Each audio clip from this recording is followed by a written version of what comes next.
Pemerintah Kota Palembang akan menindak tegas bagi oknum yang kedapatan membuang sampah sembarangan di Kota Palembang.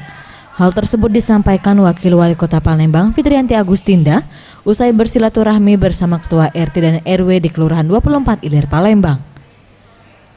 Pemerintah Kota Palembang telah membuat perda sampah. Hal ini dilakukan guna meningkatkan kesadaran masyarakat agar selalu menjaga lingkungan sekitar. Hukuman denda sebesar Rp250.000 serta kurungan penjara selama 3 hari akan diberlakukan bagi yang kedapatan membuang sampah sembarangan, ditambah dengan dipublikasikannya pelaku pembuang sampah di media sosial.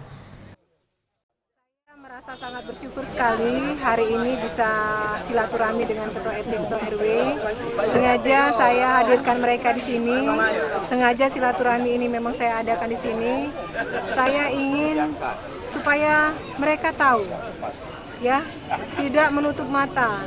Saya ingin masyarakat lain juga tahu bahwa ada kawasan yang begitu sangat kotornya, sudah dibersihkan berkali-kali, tapi sepertinya masih juga ada saja masyarakat yang membuang sampah sembarangan. Oleh karena itu, sesuai dengan instruksi atau surat edaran dari Pak Wali Kota kita, bahwa setiap hari Minggu akan diadakan gotong royong yang dipromotori atau yang ini oleh Ketua RT, Ketua RW setiap jam 6.30 sampai jam 7.30. Dan juga saya berharap melalui kegiatan seperti ini, silaturahmi seperti ini, banyak hal yang bisa dikomunikasikan dengan pemerintah dan juga bisa menyerap aspirasi dari bawah, dari tengah-tengah masyarakat.